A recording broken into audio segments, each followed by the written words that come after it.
by the internet. It's cool. It's cool to get on the computer, but don't let the computer get on you. It's cool. It's cool to use the computer. Don't let the computer use you. You all saw The Matrix.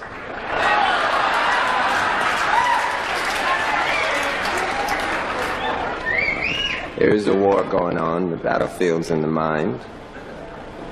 And the prize is the soul. So, just be careful.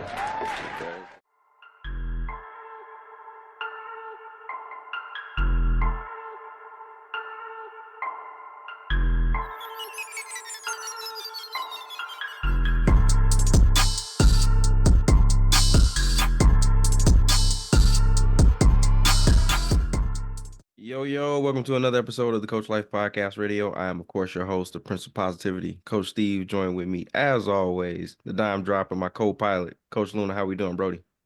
Blessed. Dealing with a little bug, but it's just a little bug. I'll get rid of this song.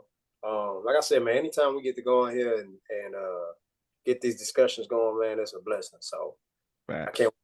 So Facts. CEO and founder of the Coach Life Podcast and brand about building your brand. Coach Wash, how we doing, bro? We're doing good. Blessed. Here. That's always good. Absolutely. So we had a banger episode, our last drop, when we talked about character development.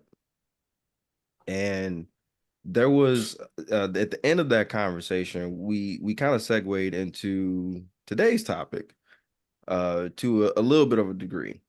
Coach Wash kind of alluded to it in having the issue with his foot, where, again, having this issue, prayed about it. Next morning, we out here doing cartwheels and backflips. So it's something to be said about prayer, right? I read something I didn't read this. I actually saw this on Instagram. It's amazing how your feed changes when you start, really putting the work behind it. But I saw this pop up in Instagram, and it said that prayer is your sword and faith is your shield. That really hit home, really hit home with me, especially after. What shield and sword for what though? What you need a shield and a sword for? Absolutely. For the battle.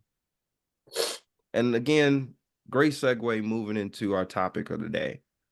And that is the warfare that we've been all embarking on right now. That's spiritual warfare. When we talk about spiritual warfare, again, before we dissect this, because we can dissect this in probably 95,000 different ways, let's go into just a quick definition. I know I kind of handicap Coach Wash pretty frequently, so I'm going to give him an opportunity to give his definition first before we open this up to Coach Luna. No, give it the change up. I like to change up. Exactly. You got to throw a curveball every once in a while, right? So, Coach Wash, take us into what you feel your definition of spiritual warfare is for the listeners out there today. That's the warfare that you go through internally. Those are the battles that you have between your ears. It's up here. And everything going around you that you are letting in here. So everything you see here, whether it's music, television, your surroundings, your environment that you grew up in, you soak that all in. And within that environment, you have good and bad. And now you put that together with you trying to figure out things without God. Well, you're going to lean towards the bad side in a lot of cases. And then when you go to God, those things get challenged. And that's when you really had a battle. It's like I'm trying to do right, but this the way I used to handle it, you know. That's that warfare you go through. That's is to sum it up, that's the little demon over here and the angel over here. That's that battle you going through. And so that's why we gotta stay prayed up. We gotta stay in our word. And I'll quote this before I give it over to Luna. Ephesians 6:11. Put on the whole armor of God that you may be able to stand against the schemes of the devil. Man, I literally have that quote. I literally have that. Well, that was gonna be my segue to Luna. But since you already segued it, I appreciate you, sir. Thank you. Thank you, God. Appreciate you keeping us on track right now. Coach Luna, take us through spiritual warfare definition from your perspective, sir. It's the biggest war, but yet unseen and probably least talked about. Because again, Wash said it perfectly. It's the war within. So everyone is in this war, but doesn't recognize that they're a soldier in this war, and doesn't recognize that by their deeds and their habits, which side of the coin that they lay on. You know what I'm saying? There is only good and evil. There is no good halfway and evil and good, kind of good. There is not. It says good or evil. Exactly like Coach Wise said last week. You either sons of God or you're sons of the devil. You know what I'm saying? Kendrick Lamar made the hottest track of the year based off basically saying they not like us. And that's what this all pretty much comes down to at the end of this day is recognizing where I am, who I stand for, who I'm fighting for.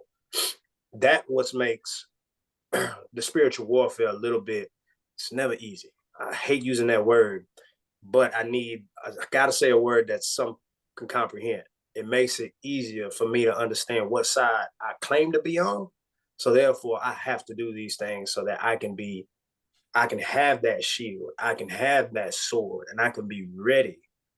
Because if I'm not sharpening either one, I'm not testing either one, everything will get dull. And if I'm not working on myself and I'm not focusing on the word, I'm not focusing on if I'm not listening to the captain telling me what I'm supposed to do, then I give leeway to the opponent. I give leeway to the ops. You know what I'm saying? Facts. And that's the constant battle is which one am I going to feed? Which one am I going to listen to? Which one am I going to give the greater ear to? Which one am I going to lean on? That's why, I love this. Just cannot lean on your own understanding. Okay. Because my understanding is always going to lead me into flesh. It's going to always lead me into what I want. Ain't about that. It ain't about that, dog. This is a war from the beginning of time. You touched on something, Coach, that again, when you talk about warfare, right? That battle, the battlefield, right? One of the primary battlefields of spiritual warfare, obviously, is like Coach Wash said, is the mind. The thought of doubt, fear,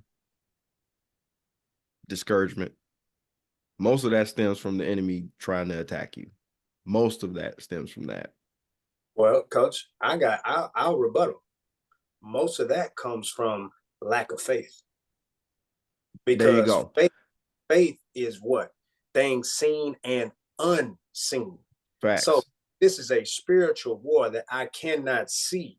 Then faith is the equalizer for me to be able to win this war.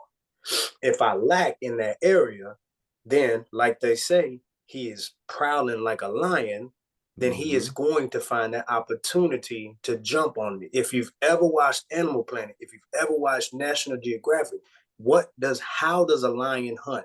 It doesn't just hunt all day. It waits for the perfect opportunity to strike. And it doesn't just hop out the bush and just run it. No, it lurks. And it's then when strategic. And exactly, there you go. It finds the perfect opportunity to pounce. Absolutely. And what I mean by that, Coach, is those things that fear, doubt, that fear, pretty much all of those fears that everybody has, that's your lack of armor.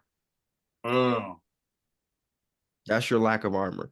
And that's Yes, what sir. I kind of wanted to kind of circle back to when we talked about initially, where again, when we talked about prayer being your sword and faith being your shield. When when you're in a battle, again, just let's break it all the way down to basic terms, right?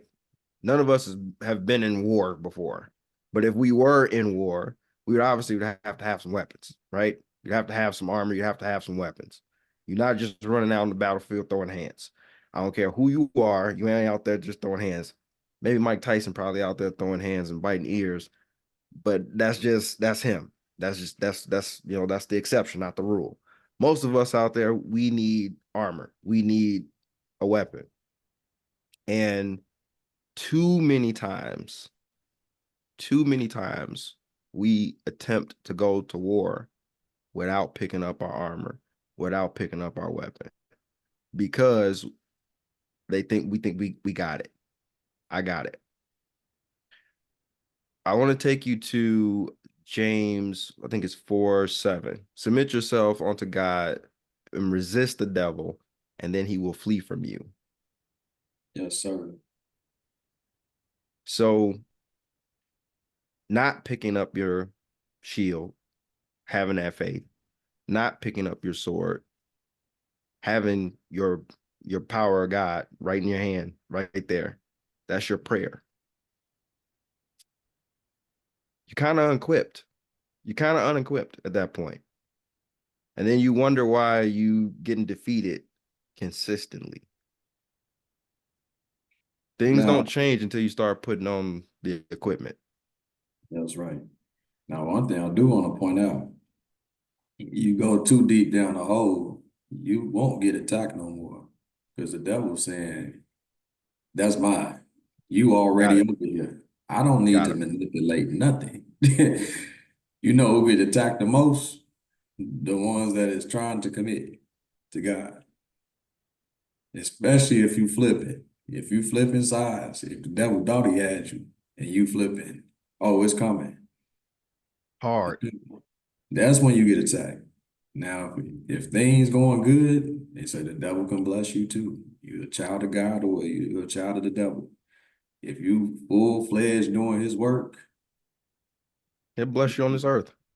yeah, he bless you on this earth. Things may appear to be going well for you in the fleshly realm, but you'll learn because then there's also scripture where God gonna spin the block,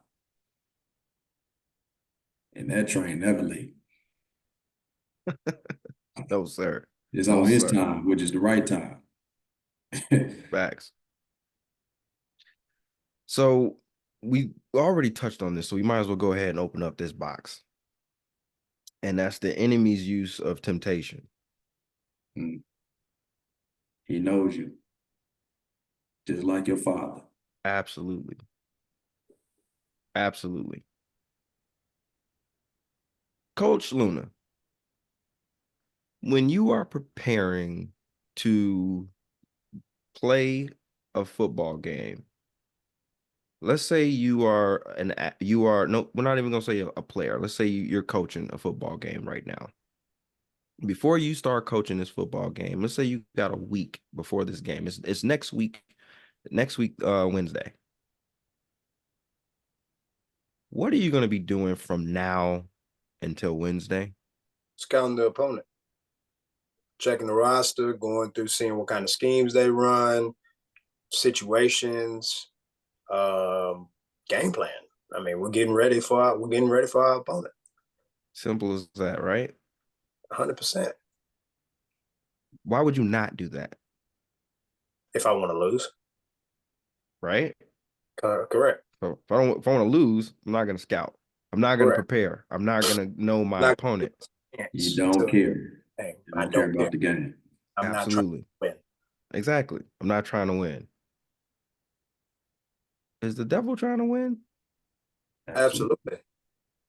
So do you think he's scouting? Stay scheming. Stay scheming. Absolutely. Stay scheming. Absolutely. Absolutely. The words that you speak, the things that you look at, your algorithm on your phone, your algorithm in your Twitter, the algorithm on your Instagram, the things that you go off and look. That's, hey man. Hey, that was the devil before the AI. That's how he was rolling before AI. Bingo. And the crazy part is too, is I want to take it to like, let's say an ant colony. Why is an ant colony so successful?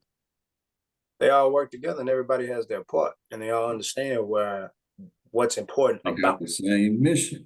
It's exactly community. everybody. Yes, 100%. It's about the whole. It's about everybody, right? Right. It's about taking care of everybody. It's about taking care of the community. Obviously, when we are divided, what happens if let's say that ant colony, that million ant colony, all decides to go do something else that they want to do? Everybody has their own way of doing stuff. What's going to happen to that colony now? Eventually, the end will come faster than what it was supposed to. Extinction. It's inevitable. Because now the purpose of how we were supposed to do is the reason why we're still living. We no longer do this purpose. Now we are no longer going to live. Oh, okay, Steve. So it's something to be said about having to build communities, build this, what we're doing today. This is one of the reasons why this is important. Having these kind of pods, having these kind of conversations, building these kind of communities. This is what continues God's work. This is what continues spreading that message. I had a conversation with somebody earlier today, and I hope she's listening to this podcast, which I hope made her a listener after our conversation today with almost 2 hours. But it was a great conversation because it got her to start looking at the changes that she was making in her own life and some things that she started seeing that was like, you know what? That's beneath me now. That's beneath me now. Like, I feel like I'm more prepared for situations now because of what I went through, Steve. Like, it's very different now, right? That leveling up situation started to happen, right? And Higher I told her vibration. something. Exactly. When you start moving in that, start turning that dial up, right? Mhm. When you start turning that dial up, it's something to be said about turning that dial up. You start to see things very differently. We talked about the unseen war that Coach Luna just mentioned earlier in this pod when you talked about the definition of spiritual warfare. The battle can be seen if you open up your eyes, if you have a higher vibration. You can see those things right in front of you. They're very, very blatant, very blatant. It's whether or not you decide to recognize it or not. So I know it said a lot there because we talked about the community. We talked about, again, that division, but I want to go back to that too. So go ahead, Coach Luna. I know. Greater is he that is in me than me that is in this world. So it's not by mistake when someone starts to seek him that all of a sudden you do raise up because he is greater than me. Facts. He is stronger than me. He is everything that is great, way better than anything that I think I'm good at. So when we seek him and we resist those things that we're feeling like I used to love to do, right? Mm-hmm. Unbeknownst, you're sharpening your sword. Unbeknownst, your shield is getting stronger. Because how do those things work, Coach? How does a shield? It has to get tested. I don't know how strong my shield is if I'm not getting tested. So by my test, I get to understand that, oh, I don't like the things I used to like. I don't yearn for things I used to like. I don't yearn because greater is he that is in me. How else can you explain why you don't like what you just liked 3 months ago? How else can you explain that? Because it's not you that did that. Because if it was you, you would still be falling for the same stuff. You're not falling for it anymore because you're letting him take the control. You know, it goes back to what I said in that last part. Accept the blame for everything. Because now that requires me to soften my heart. When I soften my heart, you'd be surprised how quick he just comes right there because he has it right here. But it's been a stone for so long. I don't want to listen to nobody. I don't want to hear nobody. I don't want to talk about this. This is uncomfortable, blah, blah, blah. It's uncomfortable because you know he's has it. And you're uncomfortable with the idea of letting him take control. What is wrong with bettering your life? What is wrong with sobriety? What is wrong with not falling into every bit of temptation that you feel? What is wrong with no longer feeling like you need to get high to escape the world? What is wrong with those things? Nothing. Mm-hmm. There's nothing wrong with it. Let him handle it, and he will. It's like Play-Doh, bro. I had this thought. Play-Doh only is good when you put it back in and it's moldable. What happens if you leave Play-Doh out too long? Harden.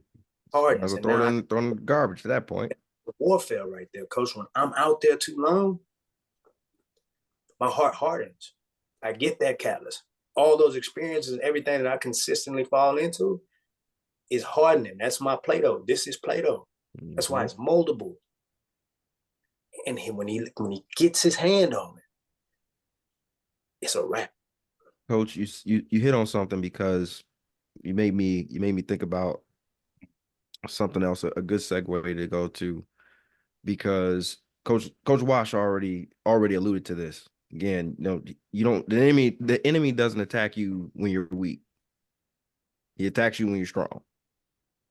So there was a comment that was made in a conversation that I had, and it was said that, why is it that when I'm up, I gotta keep going through all of this? I feel like I'm going back down again. Like, finally, when I get back up, like, I'm getting, pushed back down again. And It's the test. Even Jesus went yes, through. Jesus absolutely. was tempted. Even Jesus was tempted. Coach, in the realm, let's just keep it in the weight room.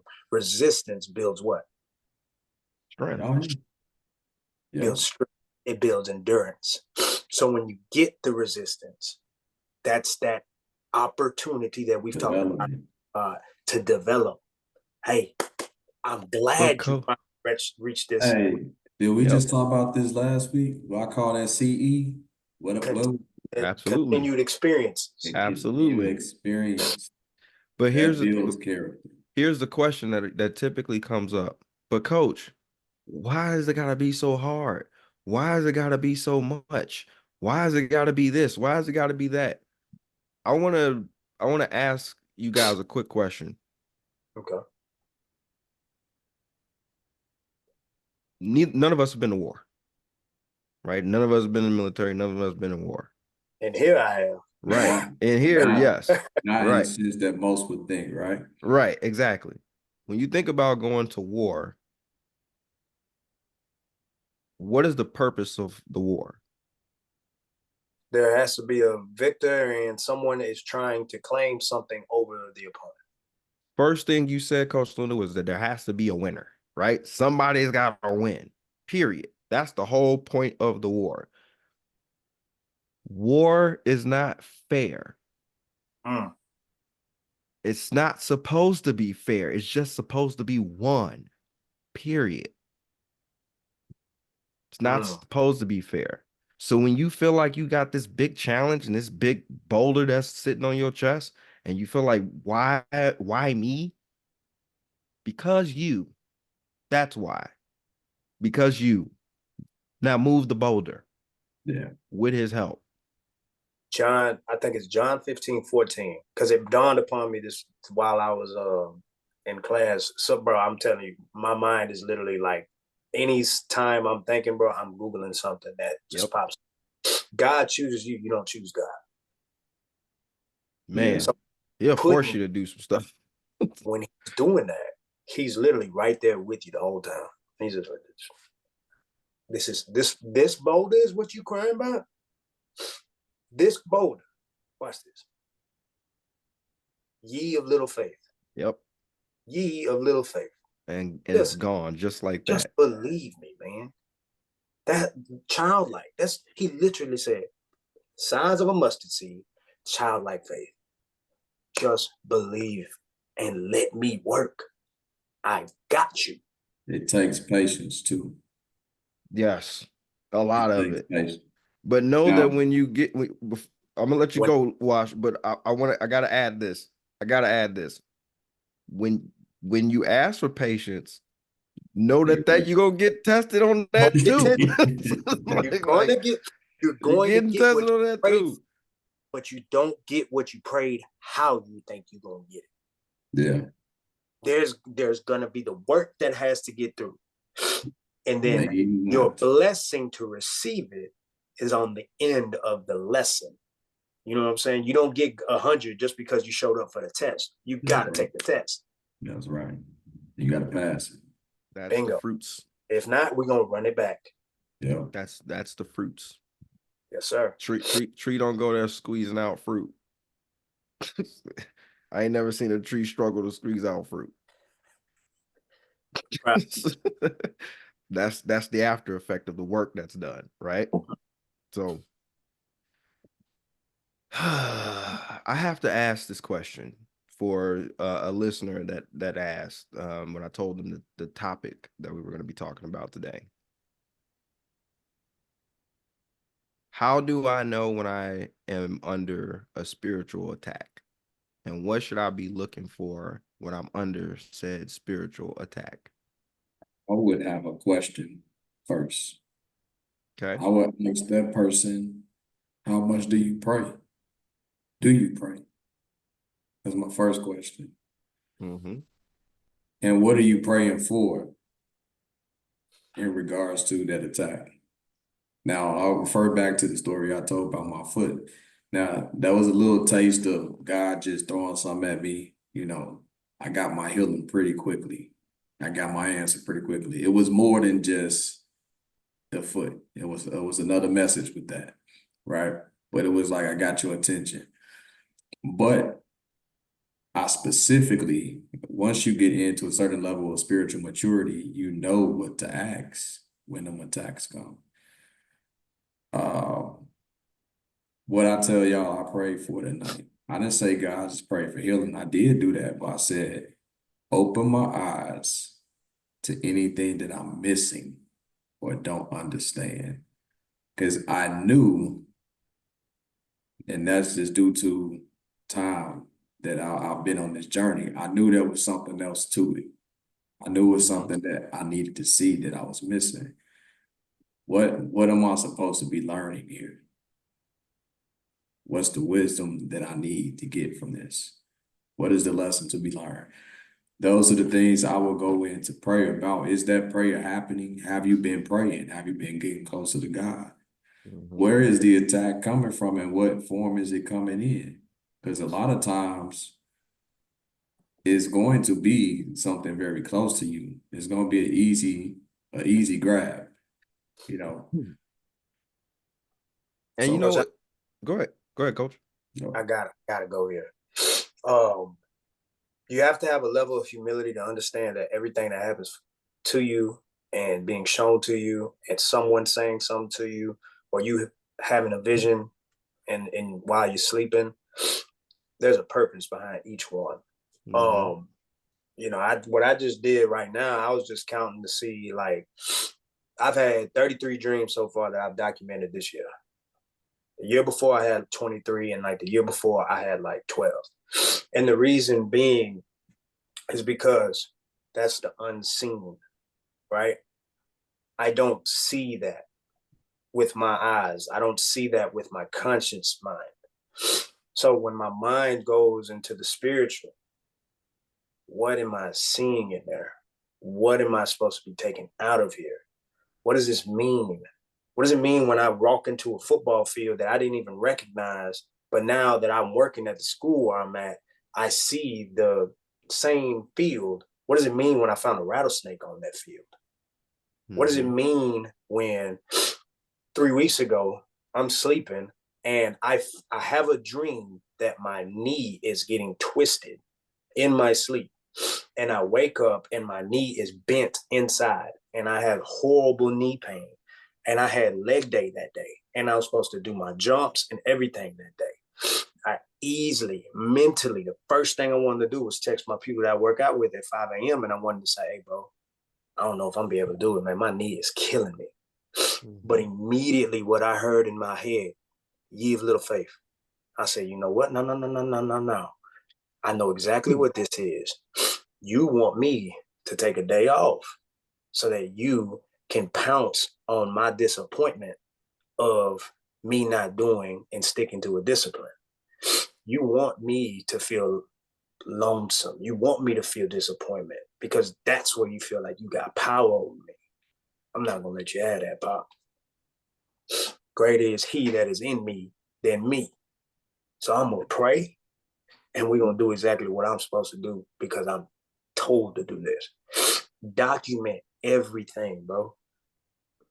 Before we were made, he made the fowls of the earth, the fishes of the sea. He made all of these other things before he made us out of clay, before he made us out of dirt, before the mist mixed together to make us.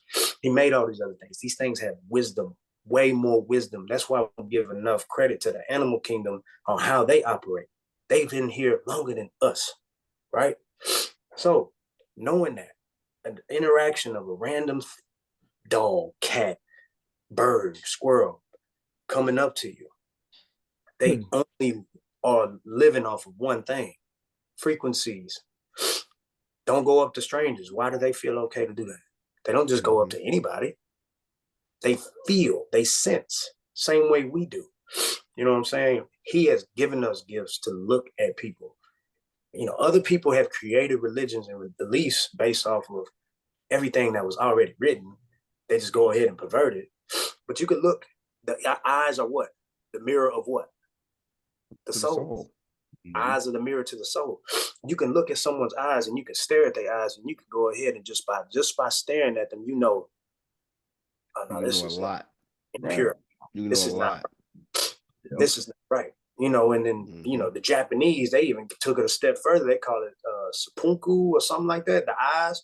And based off the how much whiteness you can see in people's eyes and how high the eyes are, tells you something about them. And I'm like, ooh. But see, it's things like that that people can cling on to because it's worldly wisdom, and they start thinking, oh, this thing is they know everything, right? They gotta know because I've learned about this. No. Nothing new is under the sun. That just came from a different interpretation, and they just put an added piece onto what was already written. Just like I told you about evolution, man. I'm not going because I'm a ramble, but that's how you know when you're getting spiritually tested. Because everything, every moment is spiritual warfare. Just like what my wife said it perfect, bro. If you're not getting tested, it's because you're working on the other team. Facts. I'm glad that you guys gave that perspective, because it's almost like, again, when you ask a question like that, it tells me that you don't see, you can't see, or you do see, and you are avoiding it. Yeah. So that kind of takes me into something we talked about in some other pods in a while back, and that's more like the mental health piece of it as well, where I think a lot of us are broken in that sense, where we don't really see, or we try not to see, some of those inadequacies that we have, or childhood, trauma that we've experienced, because we try to block it out or when it's blatantly right in our face, like just act like that's not there right now, because that's been the answer for so long, is to just block it out. And I can attest to myself, that's definitely been my answer. I knew a long time ago that God has been calling me to have these kind of conversations, to be more, to be more accountable, to to push myself more, to challenge myself more, stop talking about all the stuff that I want to do and start putting action behind stuff. So I know that, that's what I've been getting called to do. It was a point in time where I had a conversation with my wife, and Coach Coach Lloyd, Coach Wash knows this better than anybody. I've I've had a gift for a very long time, a gift of gab, and got in trouble a lot of days in grade school, sitting in the corner right next to Coach Lloyd. Coach Wash just sitting in the other corner because we was talking the whole time. And again, what we were talking about?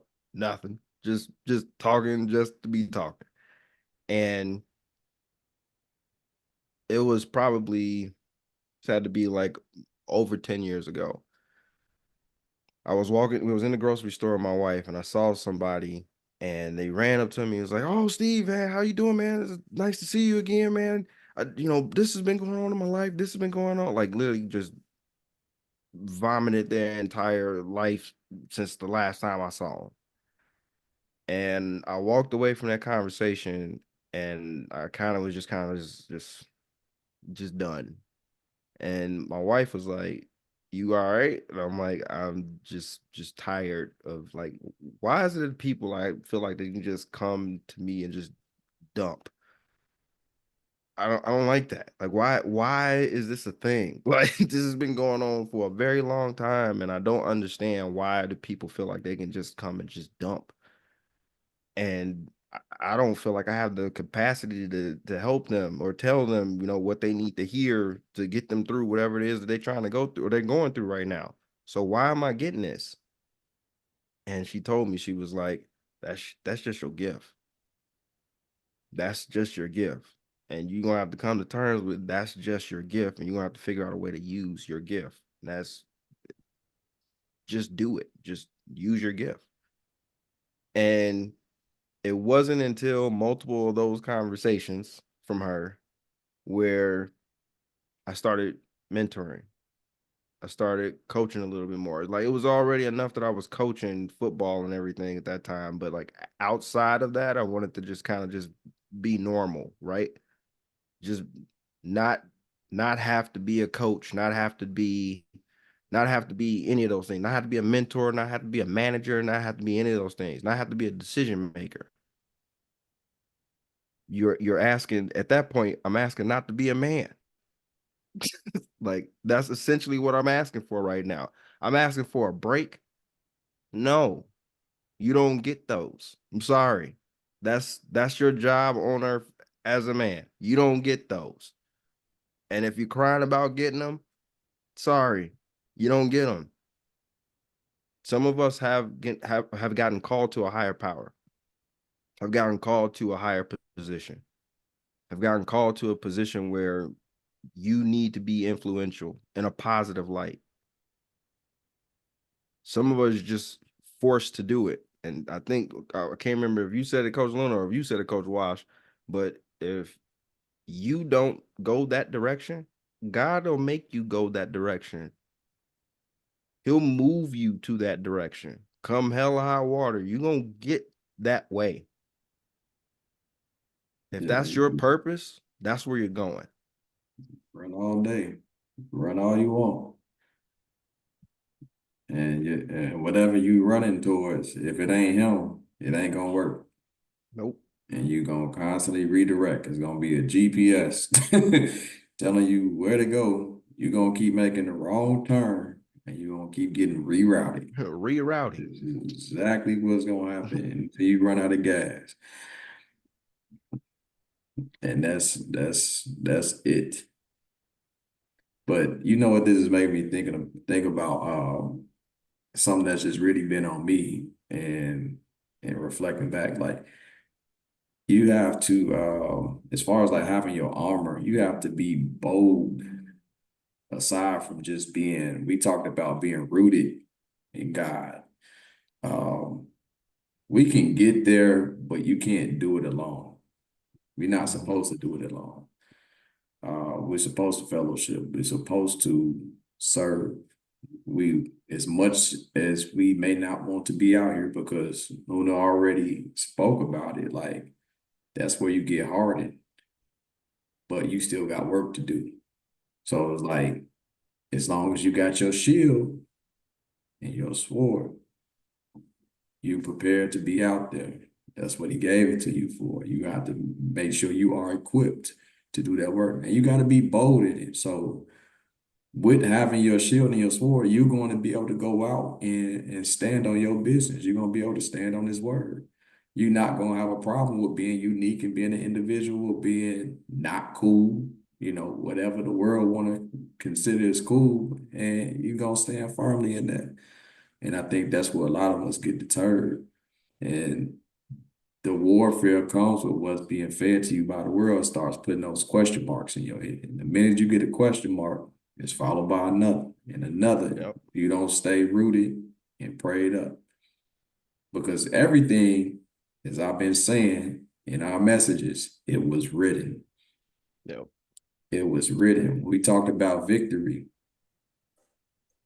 The warfare is for us to stay with God. We already his. That's why the devil's trying to win you. They're trying to get You're you the to prize. flip. You're He's the trying to prize. get you, yeah, he's trying to get you to flip. The battle is won. You just got to know that though. And you got to have faith in that. Coach, listening to you, this is gonna be one of my story times.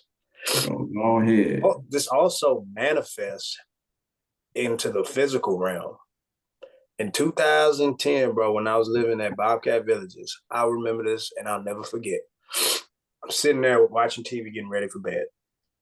And I know y'all remember the old speakers that you could connect your iPod to, and it would, if you press play, it would play, right? Well, I will never forget this, bro. I'm sitting there and I'm flipping the channels, right? And something told me to stop on the channel. I know in Houston it's like channel 14, but it's the channel that's nonstop, Bible verses, sermons, and all that, right? So I stop on it. I kid you not, bro, about not even 30 seconds into it, my speaker cuts on by itself, loud, like it's never done this before. It cut on by itself, right? Music loud, and it was obviously rap music, like let's keep it a buck, right? So it was cursing and all this other stuff. Man, I went over there, I took this the iPod off, right? And I was like, all right, what in the world was that? I get back into bed, I close my eyes and I start praying. I live on the 4th floor of this apartment complex, or third floor. There is no other floor above me. I kid you not, bro. I heard rumbling. I heard something land on the roof, and I heard something else land on the roof. And it sounded like rumbling in the middle of my prayer. It sounded like people tussling above me. And I was like, bro, what in the world was that? Like, how can, I know I sound crazy when I say this, but I'm like dead serious. 100% sober. This was in the middle of when I was in 2010, when I was going to Bible study every day. We staying at the university, and we putting our hands on people, praying for them, having basically what we doing now, right? And I was like, bro, was there an angel and a demon really just fighting on top of me right now? Like, what was that? In the middle of my prayer, what caused my speaker to turn on in the middle of me watching a sermon? That was weird, bro. And I was like, man, did the spiritual warfare just manifest into physical? But why am I surprised? Why am I surprised about that? I'm surprised about it at the time because I lacked the understanding that this is a physical war. You didn't have all your armor on at that time. This is a spiritual war that goes into physical. If you read Revelations, it tells you exactly what's going to happen on this earth, how it's going to happen. So I want to go back to something that was said a little bit ago, and it was in the vein of being equipped. Coach Wash, you mentioned being equipped, making sure that you actually, have your sword and your shield, and you having your armor, right? Yep. I'm gonna leave this for everybody to go look up. So Ephesians 6, I think it's 6-10 or 8-10 or 18. Just read Ephesians 6-18. That'll cover all of it. And it talks about God's the armor, all the pieces of armor, and all the pieces of armor that Paul was instructed to wear for God. Coach Luna, when a football player has on all of their has on all of their gear, right? What happens if they are going in for a tackle and they kind of ease up You'll before get ran over. You'll get ran over, dog. Plain and simple. That dude over there trying to pay too. So I'm assuming you've seen these type of situations where a kid seems like they timid. They got on all the armor, but they seem a little timid. Always, especially in middle school. And that's what I'm trying to get out. Like, stop being fearful. Why do you think they have that fear? Most of the time, they think that the person on the other side is stronger, bigger, all those other characteristics. I mean, they also lack the knowing that y'all are the same age, same sample size. You got that same dog in you that he has in him. The difference is he believes in the dog in him more than you believe in the dog in you. On faith. Who he wants it more than faith. There you go. There it is. Thank you, sir. Appreciate it. I say all of that to say you have your armor. You have all of these things. You have your sword, you have your shield. Use it. Use it. Use it. It's literally that simple. Use it. Stop being afraid to use it. I think that's one of the things that, again, I have a friend that I have, frequent conversations with.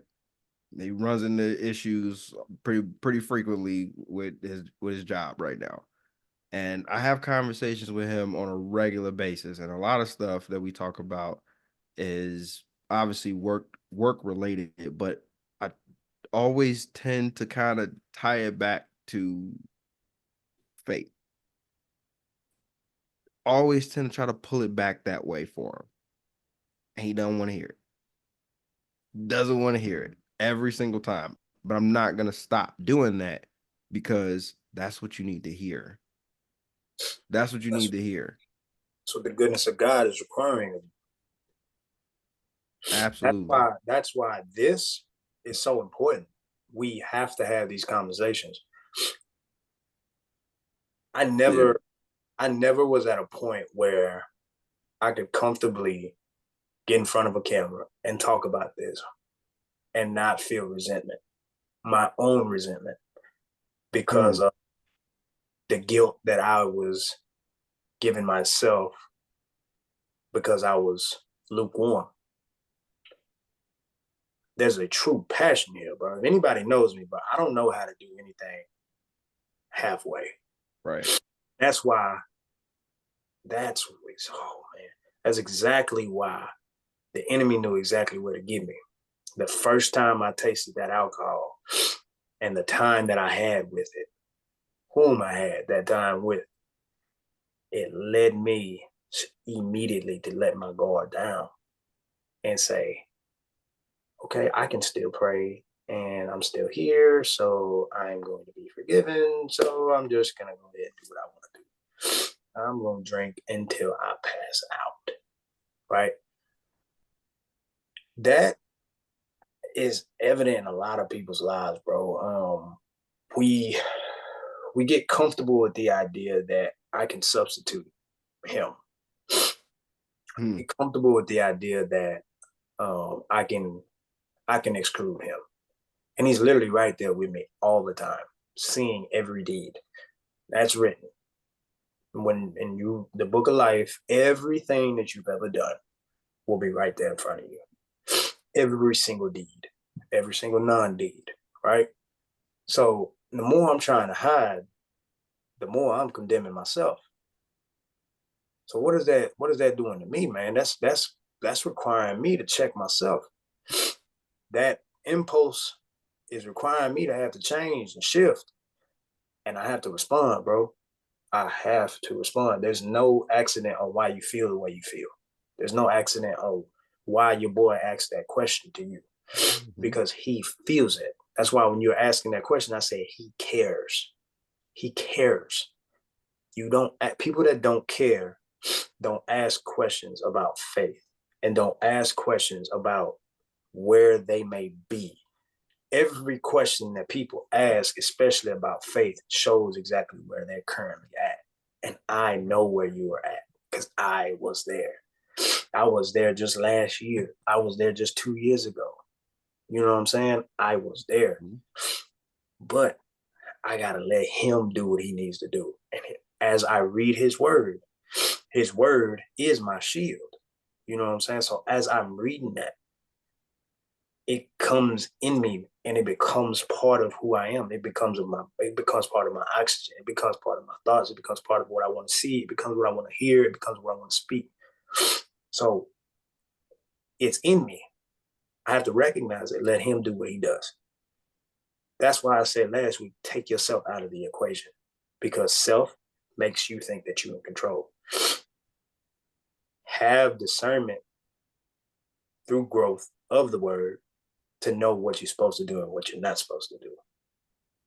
And when that happens, that's where that shield gets there and it's deflecting everything, bro. It's like, where do you think they get the idea of Captain America's freaking armor? Come on now. It's invincible. It's the strongest thing out there. Why? I mean, come on now, bro. I can go down that path, but we ain't gonna go down that. We gonna open up a Marvel, and I won't stop then. So it's probably not a good book to open up right now. Don't got that kind of time right now to talk about that right now. We ain't got that. That's a whole nother pod, and that's a whole nother different podcast for that matter. I want to ask another quick question to you guys on this. And we kind of circled around this a little bit, and this is kind of around the vein of victory, right? So I want to ask both of you guys. I'll start with you, Coach Wash, on this one. Have you ever felt victory in spiritual warfare? And if you have, how did you know the battle was won for you? I felt it. I just knew. You got to help some of the listeners out there that don't Give an example. that can't equate that way, right? Some of them can't equate that. I got you. Well, I'm gonna go back to my the greatest victory of all, which was I consider this an attack when I was a child, my accident, when I really don't know how I live. If you a tumbling van, something you see on a movie, I black out, I wake up on the side of the road, highway, mind you. And throughout that whole course of, okay, I'm going to live, the whole recovery, I was going through spiritual warfare. Well, I questioned God. I'm young at this point in time, but your spiritual maturity has nothing to do with your age neither, because I done definitely seen some children that's just been walking the walk their whole life. Talk about, I know some people personally from childhood up until now, they've been about it. Not by force. It's like called early and just hung on to it, stood on it, even in the midst of being around a bunch of teenagers. Right. So I've seen it. So your spiritual maturity don't have an age on it. But even at that time, I thought I was healed, and then I had a re-break in one of the bones of my leg. I had broke all the bones, and I had a re-break while two others were still healing. And that re-break happened attending church service. I hadn't been to church throughout the whole process, and I asked to go to church after they took the pins out of my femur. Just a day later, I felt the pop while I was being helped up the stairs. I was in a wheelchair, and it was a couple of brothers at the church would carry me up, and I felt it, but just minor pain. But later on, the pain picked up in certain movements. I started to feel, I'm like, yeah, that ain't right. Something ain't right. Something ain't right. But this I knew I wanted. After that, I didn't question God. I've been questioning God beforehand. And you think after a re-break, all hope is lost, right? And I wasn't even completely healed. I still had two other bones that were still healing. This was just one of them. Mm-hmm. We get an emergency, appointment set, call a doctor late at night. I be coming to the office, and my mom is struggling. I'm 11, and she's crying on the bedside. I gotta have surgery the next morning. And I leaned over to her, just calm. I remember like it was yesterday. And I just had this peace over me. I'm the one going through it. And I just leaned over to her. I said, it's gonna be okay. I touched her and I said, it's gonna be okay. And she just looked at me. And I said, it's gonna be okay. The question marks I had all the way up until that point, like I said, you think at this point I would revert back to like, what is this? Right. Like everything like came to me at this point was like, I know. It was just in me. I know Mm-hmm. it's gonna be all right. I trusted it was gonna be all right. And it took a little bit of time for me to like really understand the gravity of just living. You talk about the bone. I'm talking about just living. Like, I don't think y'all understand what this accident was. Like, just being alive. It took some time for me to even get to that point. Well, I like really had to think back, and I would have all these flashbacks and dreams here and there sporadically. And it just like, it took some time for me to like really get to understand that point. But like, I just knew, I didn't have any other explanation. And I was like, Just a it's feeling. something greater happening. I trusted. Coach Luna, for you, same question. Man, for me to try to pinpoint one thing, bro, I'd be minimizing. Yep. I can just sum it up with where we are right now and where I am right now. Like I said, bro, I have there's not a dollar amount that you could equate to make me think that my mental, where I'm at mentally and where I'm at spiritually and where I'm at physically would be where it's currently at. Every time that I have gone down a certain path, whether it was reading books, whether it was working out, whether it was going and on a spiritual journey, I always maxed out. And what is the significance of the meaning of maxing out? It's a one rep. It's a I did it and now I'm done. I proved something to myself. I had lacked the understanding of what you alluded to earlier about resistance and continuing experiences. So as I finally maxed out, I go back into my shell of thinking that I'm the reason and I'm good. You know, I talked about the experience in Puerto Rico. My spiritual arrogance got so bad that I literally thought that if I would jump from 23 floors, God would save me. That's how spiritually arrogant I was getting. And it wasn't spiritual arrogant because I knew his word or anything like that. I was just like, man, I've been doing all this and he ain't done nothing. Oh, I'm good. It's just like the kid who doesn't get disciplined. But then I failed to realize, like, hey, man, sin just doesn't affect you. It affects others around you. Look at everybody. Oh, man. And then really look at yourself. Mm-hmm. Where are you not pitfalling, bro? And when I finally had to start doing that, man, the victory started happening.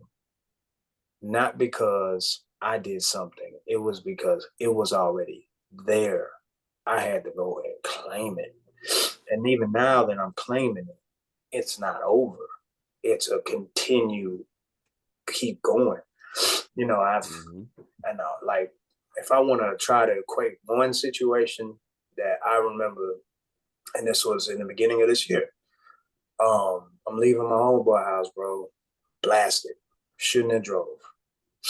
As I'm driving, like I told you, I had that panic attack, bro, and I literally heard my homeboy Zach, the one that passed, in the car wreck, and he said, "Luna, what in the hell are you doing? Why are you driving, bro?" Like he's chewing me out, bro. I had a panic attack. I stopped. I drank some water, bro.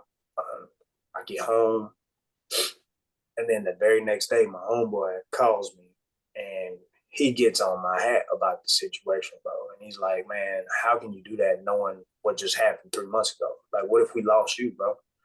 Right. And at that moment, bro, I literally just sat there and I reflected, bro. My wife probably could have talked to me and I wasn't thinking about anything that she was saying. I was literally just reflecting. I'm like, man, I've gotten on this pod. We've had these spiritual pods.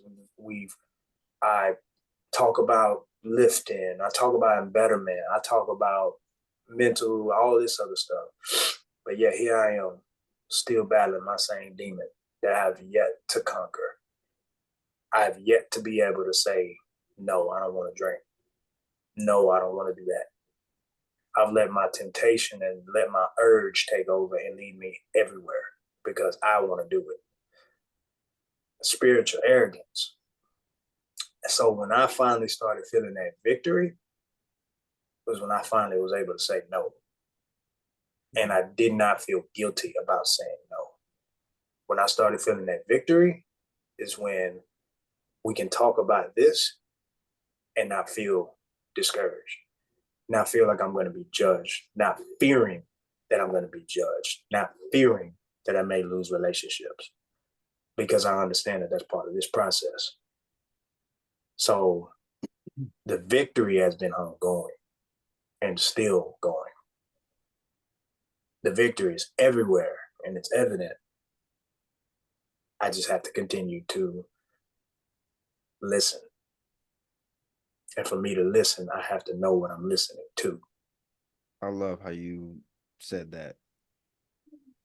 That again is this is continuous. Like that victory has been continuous. Though challenged, still continuous. So both it's not fair to have asked the question and not have have you both share and I not share. Oh, don't worry. I was about to rebound and throw that thing right back. I figured it was coming. I figured it was coming. But I'm going to use something outside of myself in this situation.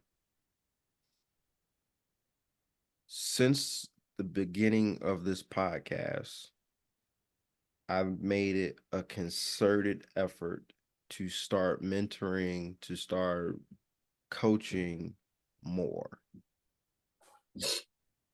And shout out to the individuals that I've had the honor and privilege of coaching and mentoring that actually do listen to the podcast. So I've seen so much growth in those individuals. I've seen so much change in those individuals. I've seen so much positivity in those individuals. I've seen so much more faith in those individuals than I've probably ever seen and they've ever seen in their life. I don't attribute any of that to me. That's not me. That 100% is not me. That is 100% God. 100% him. Because every time I have a conversation with somebody, the first thing I think to myself is I kind of do like a little mini prayer to myself. And that's more so to ask God to just guide my tongue. Simple as that. I don't know what I need to say to this person. I don't know what they need to hear. I don't know what it is that they may need or want, but they're coming to me for a reason. God, just guide my tongue. Help me not put them in a worse situation. Help me to at least give them some kind of clarity that they may have been looking for, and help them understand that I don't have all the answers and that they need to be seeking those answers in you, and help me direct them to you. So I equate a lot of the success that I've seen in some of my peers to what God has been blessing me with being able to do. Flip side of that, or another victory that I want to point out, and she probably gonna kill me for this, but I'm going to anyway, is my wife's victory.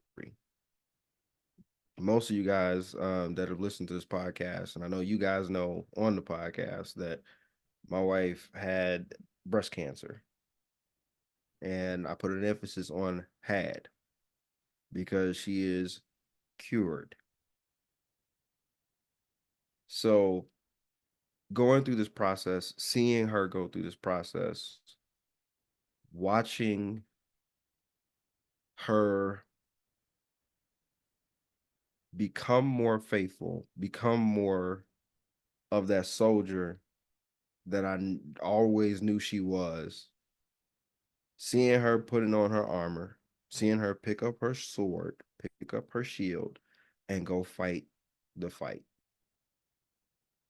When you go, I don't know, again, I'm pretty sure everybody has had, somebody that in their family that has dealt with, with cancer in some kind of form or fashion. But when you go into the doctor's office and you see these men and women fight for their life, literally fighting for their life, doing it with a smile, being positive. Some of the most upbeat people I've seen, I've met. Some of the most enriching stories that you ever want to hear.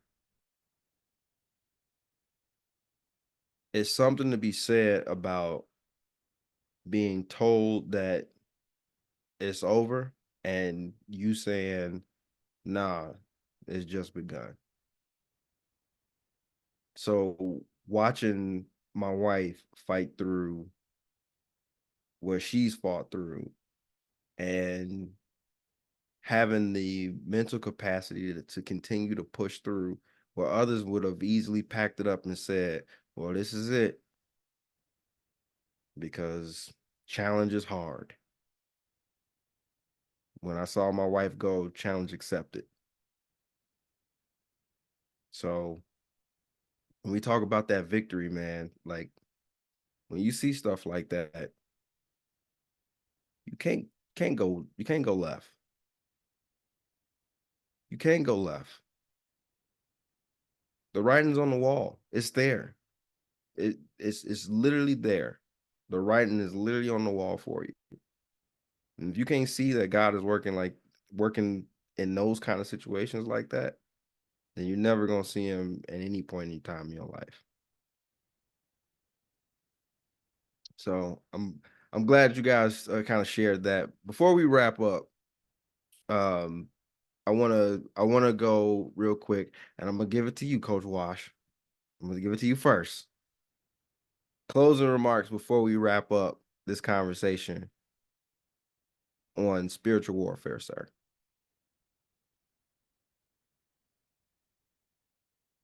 You muted now.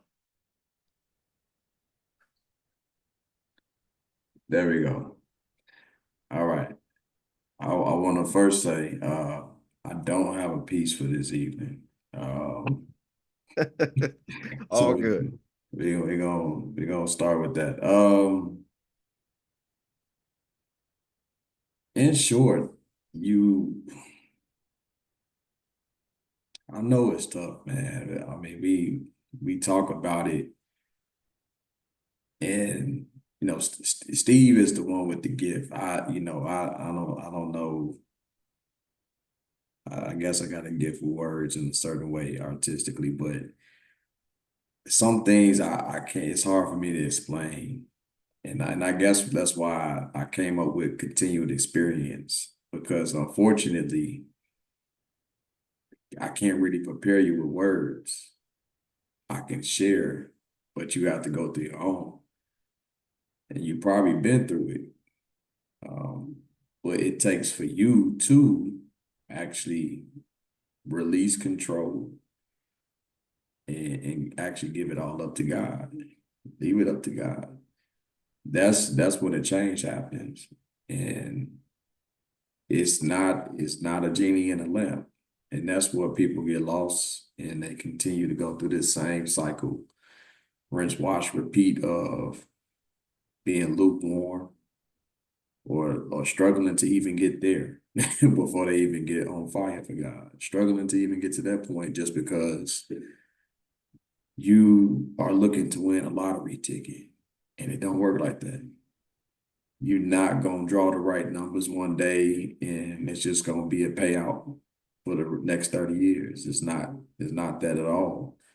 And if I'm being brutally honest with you, it's gonna be harder. It's gonna actually be more work than not living for God. But it will pay off in the end. Yeah, I'll definitely tell you it's still rewarding here too. You will have your blessings, but even with that, I'll put it like this: anything on this earth, you already got to work for it anyway. Even the things you want on earth, that's not of God. So if you want to work for the ops, you want to work for the devil, you can't tell me that you ain't putting in no grind for them blessings. You can't tell me that you ain't going through no obstacles for those blessings. Them blessings just don't end with eternal life. They done when you done.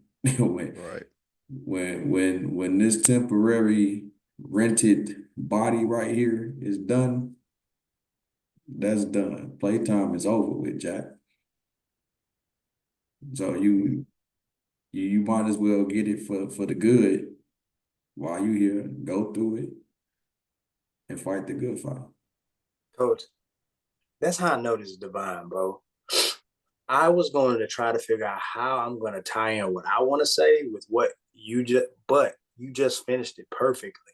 Because what I want to introduce are the 6 things the Lord hates that are detestable to him. In Proverbs 6:16 through 19. Haughty eyes. Oh, we talked about this. Because I had always just, when I hear haughty eyes, I think haughty, so eyes that like are perverted. No, haughty eyes are eyes that look down on people. Ooh, arrogance, pride, lack of humility. The second one, a lying tongue. We talked about this. Is my tongue bringing life or a knife? Am I causing division? Am I callousing my own heart based off of the things that I'm speaking because of how I am acting? Hands that shed innocent blood. I mean, let's just look at the word innocent. One that cannot fend for themselves. It's an unfair battle, right? A heart that devises wicked schemes. What are wicked schemes? Well, you're out there jugging. You're out there being a thief. You're out there stealing from old people. I had somebody stole my grandmother's chain last year, bro, at McDonald's, bro. You telling me about that. You hear me, bro? Like, who does that, right? Clowns. But don't worry, you're gonna get handled, bro. You will. Devise wicked scheme. You're over here pyramid scheming. You taking advantage of people. You are trying to go ahead and get money. Wicked schemes. That list can go on and on and on and on and on. Feet that are quick to rush into evil. Feet that are quick to rush into evil. Ooh, the new thing ooh, I like that. That's what that means. Because you're so easily swayed by the enemy that you automatically go. That's what it means by being lukewarm, because you can't, the minute things start going your way, I'm out. How I was for the longest. Ooh, so when I read that in Proverbs, you don't think that struck a chord with me? It's home. But that's why you got to read the word of God so I can start fixing my shield. My shield was wood before. You get me? A false witness who pours out lies. A false witness who pours out lies. Why? A person who stirs up conflict in the community. Because that wasn't even planned. What did you talk about in the very beginning of this pod? Community, man. Community. What is wrong with everybody right now? What did we talk about that's wrong with men right now, bro? We gossiping. The lack of community. Gossiping. Yeah. So we have a lack of community. We have a lying tongue and feet that are quick to rush into evil, because if I go ahead and talk about things that are cool, it rushes me into money. And what is money? The love of money is what? The root of evil. All. And if I'm going to the root of evil, what kind of fruit am I going to bear, coach? A whole lot of nothing, coach. A whole bunch of nothing. And you wonder why my tree is dead, why my fruit is dead. You rush into those things. And what leads with money, bro? All these things come together. You get money, you start looking down on people. You start looking down on people, what starts happening to your heart? Man, can't nobody tell me nothing, bro. I ain't listening to you. You broke. You a middle school coach. Money, right? You a middle school coach. Why am I listening to you? I'm pulling up in a Rolls Royce. My life is great. Yeah. What I need to listen to you for? Clearly, you ain't got it right. Haughty eyes. Lack of humility. Oh, man. Learn the word, man. It will heal you. It will heal you. And people around you, because you mentioned that earlier, coach. It's like it not just affects sin, don't affect you, it affects people around you. So does God's prayers. And it goes generation after generation, and it leads generations. Please understand that the devil can't swim in the depths of God's glory. Oh, not like that. Please understand that. Did you just still watch this bar? I tried. Ain't no try, man. You did I that. tried. Yeah, You did yeah, that, man. I like that. I said, But let me add one more thing. Just go one ahead. more thing. It's not even a Yeah. long story. I just wanted to say this, just as another example. Do recognize that what's an attack and what's not an attack. I can definitely say there have been some failures in my life that were not attacks, they were blessings from God. And the only reason I thought about this, and this took maturity and understanding of who I was at a certain period of time, is actually a time frame that Steve has talked about before when I was working all these jobs. But I'm telling you, I had a good setup at a point where it's like, oh yeah, I can do this, I can do this. I'm ready to launch this. And I've definitely had some things that could have been very lucrative fall through that probably would have changed the course of my life. I was not ready. It took me years to go ahead and just accept that about myself.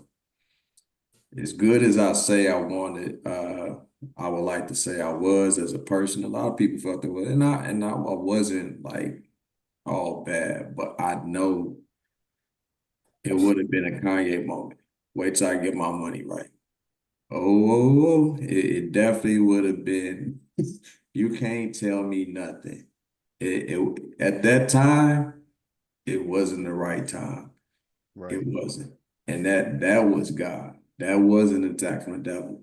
That was not going to give me the experience and the path that I needed to go down to be where I'm at right now, talking to you the way I'm talking to you right now, with God speaking to me. Mm. Mm. That's all So I have. I'm gonna give you. I'm going to add on to that, sir, because I think around that same time frame, I was working at a company, and I've been blessed my entire professional career. One place that I was working, I will not say the name of this place, but um, I was let go from this place. It was a 200 people that they brought in to do this job, and we had to go through this training course for about like 2 weeks. After 2 weeks, it went from 200 people to like 24 of us, 24, 25 of us. After a week of us being on the floor and actually working, it was like 8 of us. After a week of that, it was like 3 of us. So I felt pretty proud that I'm in the final 3 people. Again, they said they need like, they need a whole platoon of people. So they literally cutting people left and right. Every day I'm watching people get handed a box and they're getting walked out. I'm like, this is perfect. And I'm like, I'm the only temp, because I went through a temp agency. I'm the only temp that made it all the way through all of this. I'm the only one. And the money that I was making was really, really good. I just got out of college. I'm able to pay my student loans with no problem, put extra money in the bank and go do whatever I want to do whenever I want to do it, and go vacation whenever I want to. And then I got canned.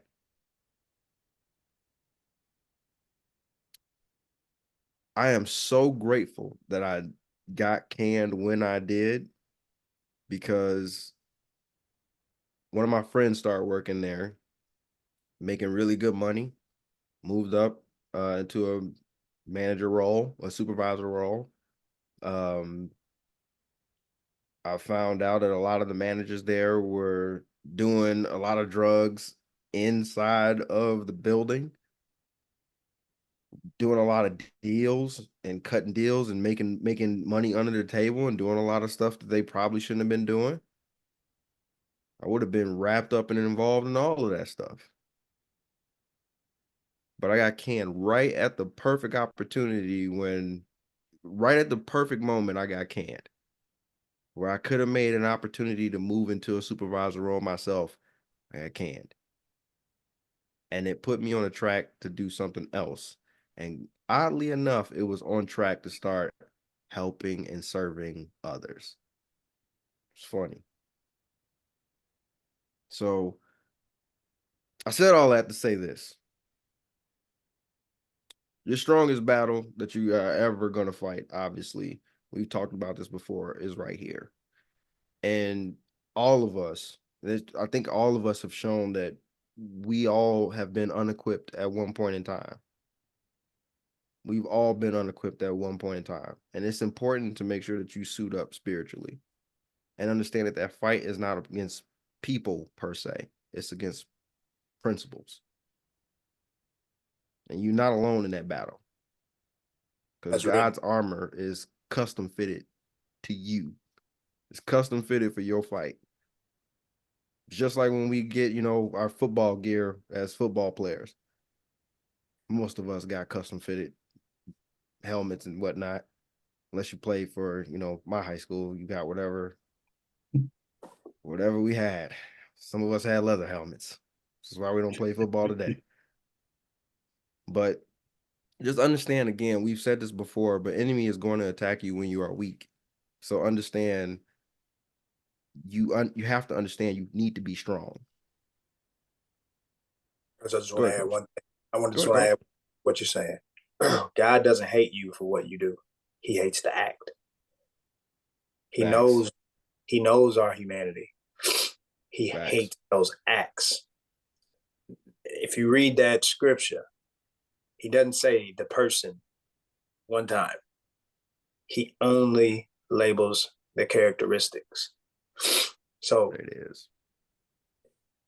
Mess up. Don't continue to use it as a crutch. Fix it. You don't go to rehab your whole life after you break a bone. You go to rehab to eventually get it back to normal, and then you go on from there. And you work. And you work from here. Please understand this, and we talk about this all the time, probably every single podcast. It's funny because it's almost like a circle, right? When you got to put on armor, requires you to work. You got to put it on a certain way. All right. I'm pretty sure coaches, y'all walked in the locker room and saw one of your players with his shoulder pads on backwards. Gotta fix that. Gotta fix that. Walking out with your thigh pads and your knee boards and the knee pad parts. Like, we gotta fix that. Gotta fix that, bro. Gotta fix that. So it's the little things. So again, I think all of us are going to continue to say, be encouraged. Stay committed to the word. Stay committed to the word. Stay immersed in God's presence as much as you possibly can. That way, again, the enemy can't endure or prevail against you at all. So that being said, if you like what you heard, go ahead and smack that like and subscribe button. If you want to hear more from Coach Life fam, as always, family, stay positive, my friends.